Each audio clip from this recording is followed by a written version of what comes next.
thank you so much for your time. It's really a privilege to have you. And maybe for those people who may not know you, of course they know you, but who are you? What do you do? Where were you born? Thank you so much, Emmanuel, for having me. So my name is Charlene Ruto. I never assumed to say my name because I've met many Kenyans who they know me by face but not by name. I am so passionate about the young people of this country, of our continent, of the nations, and it's something that really burns within me, a desire to support the young people and to be there for them and to be a voice for them with this space that I have and this space I've been able to be a part of. And so I can say I'm a champion for the young people. I'm also a very serious beekeeper, and I say beekeeping will make me a billionaire. That's what I want to make it do. And as well, I'm a very proud African, very proud Kenyan. So I was born in Nairobi, raised in Nairobi. All right. And if you see me going to different parts of the country or going to my home county of Uasin Gishu, it's because this is something I've been brought up to do. We always used to go home for shags for Easter, for Christmas, as is with the case with many of young Kenyans. But now it's what developed my passion in agriculture. All right. Yeah. So did you also go to school in town? I went to Kilimani Junior Academy, and I was sharing with someone the story of how I was a joker in primary school, and I didn't used to take my studies very seriously. So my parents, I think they saw, if this girl, if we don't help her, she might not pass her exam. So I moved to a boarding school and to Gilgil Hills Academy after that. And I did well enough and went to Moi Girls Eldoret and eventually to Daystar University. There's this story, people keep asking whether you really were doing some business in school, whether you're doing smocha, I don't know whether they were there then. Is that story true? You know, when I shared the story of how I was selling smoky kachumbari, what really I realized is, you know, for us politicians' kids, I mean, there's so much expectation or thought or misconceptions of who we are. But imagine we're just people. We want to make our own way in life. We want to have our own successes. And so when I was in Daystar University and I was doing that business, it was for my own sake. It was for me to learn something and get something for myself. And I think through the little experience I have, because I'm 30 years old now, I've learned the sweetest money is the one you make for yourself. It's not the one you're given as pocket money. It's not the one someone gifts you, but that which you make for yourself. And that's the money you're actually most responsible with. Because when somebody gives you money, you know, maybe you are not expecting it, so you'd spend it on your leisure activities. But when it's money you've made, then you're very keen to spend it on things that are responsible. Yeah. But about the business, I'm struggling with coming up with a business idea. Maybe for those young people who are trying to start some business, what's the trick? How do you start? Wow, there's so much someone can do business-wise. I think it depends on what you're exposed to. Like I shared with you earlier, I'm from an agricultural background, so I've been exposed to agriculture. So then my business area has come around that. So I think it depends on what you're exposed to, what you're interested in, because you could be exposed to something but you're not interested in it. I've been exposed to so many different business avenues, but I picked agriculture and specifically beekeeping because that's what took my interest. So exposure, interest, mentorship is also very important, because even as I run my business, I always consult with my father, I consult with my mother. They're my biggest mentors. I consult with my older siblings. I consult with a few other mentors that I have in my life. So also mentorship is important, and being in touch with the current trends. I think there's a time Kenyans tried to do the quail business and it didn't go well. It failed. So you have to be very keen on what's the current trend, but then not hopping onto a trend, but knowing how you can use it long term. Something that I have to ask, you're passionate about 3 things. Mambo ni matatu, the things you like doing, about supporting the girl child, about education, and about conserving the environment.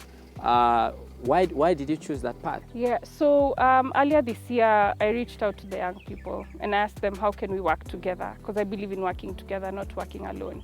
And that's how the 30 things were formed. And I'm still finalizing on the strategy. It should be out in a few weeks. But there are three main areas that I want to look at, and that is youth in action. So this is talking about the young people and how we can be empowered, how we can be mentored, how can we move away from just having regular white collar jobs to actually getting into entrepreneurship. So those are the digital skills and the digital economy, the gig economy. How can we get into that? That's the first theme. And then youth and the society.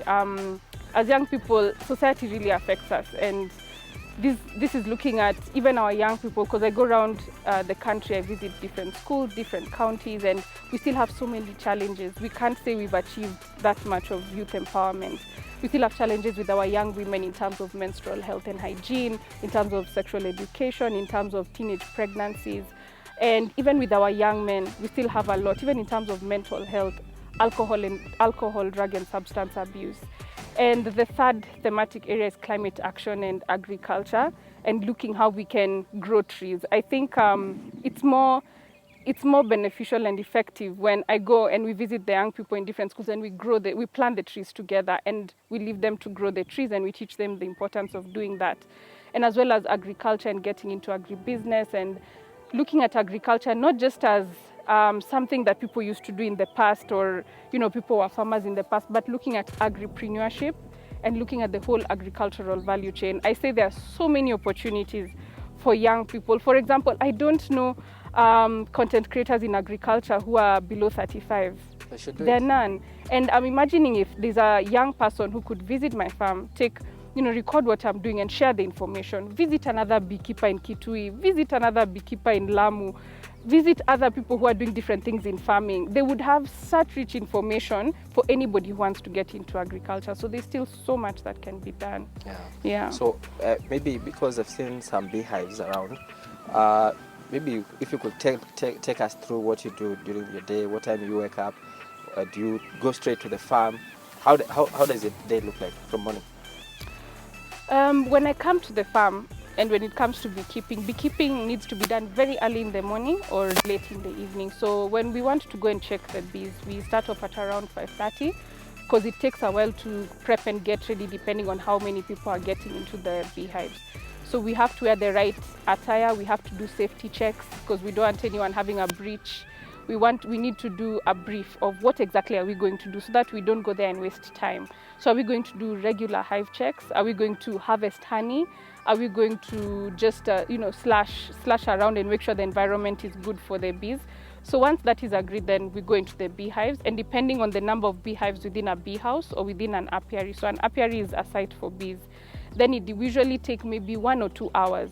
So from about 6 to 8, by about 8:39, the sun is already up, really up, the bees are already getting very active, and we don't want to interrupt the rest of the activities.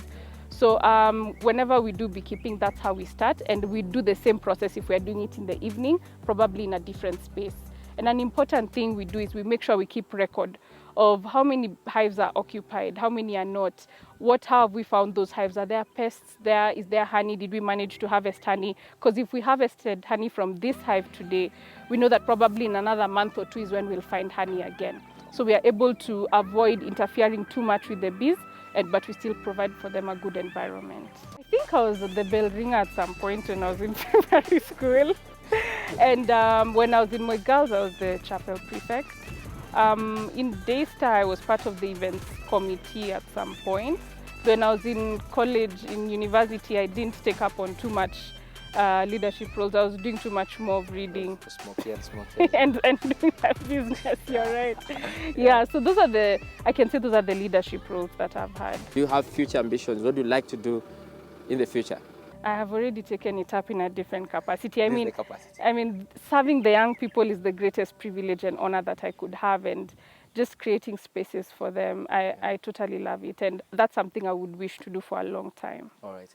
And maybe perhaps just to be clear, did you have any talents in school? What did you like doing? What do you think my talents are, Emmanuel? You've been observing me. I think you'd sing well. You think I can sing? Yeah. I was in the school choir in high school, so I can sing to some extent. I don't think I'm that badly off.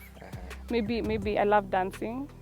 You can. I love dancing. I love We'll dancing. see that. We'll see that in a few. Yeah. All right. So as we wrap it up, perhaps some advice for the young people like yourself out there. Maybe what would you like to tell them just growing up? So my advice to the young people is we need to have each other's backs. We need to support each other. I'm saying I'm creating avenues for the young people, and maybe they're wondering, they've not seen these avenues. And I can say there's a lot happening behind the scenes. I'm getting partners ready, I'm getting people in play. And I think I have a website, charleneruto.com. If the young people could follow me, could sign up, so that when these opportunities come, because I'm not able to physically meet every young person in this country or in Africa, when these opportunities come, we're able to share them digitally. I think as young people, we have that power. We have the power of the digital space, and we know how to use it beneficially and effectively. Not to use it to troll each other or, to speak badly about each other, but to support each other. And I do love that I'm able to support many young people in the initiatives that they're doing. There's some who reach out to me, even they message me, or they call me, or they reach out to my team. I have a question for you, Emmanuel. How do you think the young people of this country can be supported? I think they can be mentored. They could be given some opportunities if they're there, and just guided through what they're doing, and just giving them hope that there's still a future, just like what you're doing. It starts from there. A journey of 1,000 miles starts with one step. So the step you're taking should be the steps that the other people should take. Thank you. I'm so grateful. Asante sana. Thank you. All right. That has been Charlene Ruto. As she says, she is a champion of the youth, and she's trying to reach out to as many people as possible to try and bring them together to champion and lead the cause towards just improving on what we already have as the youth, and continuing to, of course, help the youth be better from where they are.